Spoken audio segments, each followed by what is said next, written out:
वडेल येथे बाळूमामा मंदिर परिसरात त्रिशूळ स्थापनानिमित्त भव्य मिरवणूक।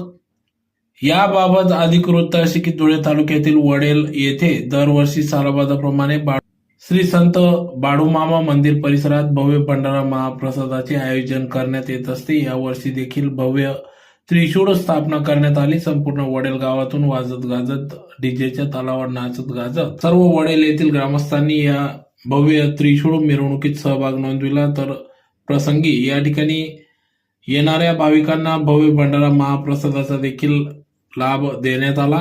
दरवर्षीप्रमाणे या ठिकाणी भव्य भंडारा महाप्रसादाचे आयोजन करण्यात येत असते। या कार्यक्रमासाठी सर्व वडेल ग्रामस्थ यांच्या सहकार्याने सदर श्री संत बाळूमामा भंडारा यात्रोत्सव मोठ्या उत्साहात पार पडला। प्रसंगी या ठिकाणी या कार्यक्रमासाठी विजय हाके, तानाजी हाके, महेंद्र कर्नार, नंदू माने, भगवान ठोंबरे, पोपट टिडे, लखन टिडे, साहेबराव टिडे, दादा हाके आदी सर्व पदाधिकाऱ्यांच्या ग्रामस्थांच्या सहकार्याने सदर श्री संत बाळूमामा भंडारा यात्रोत्सव मोठ्या उत्साहात पार पडला।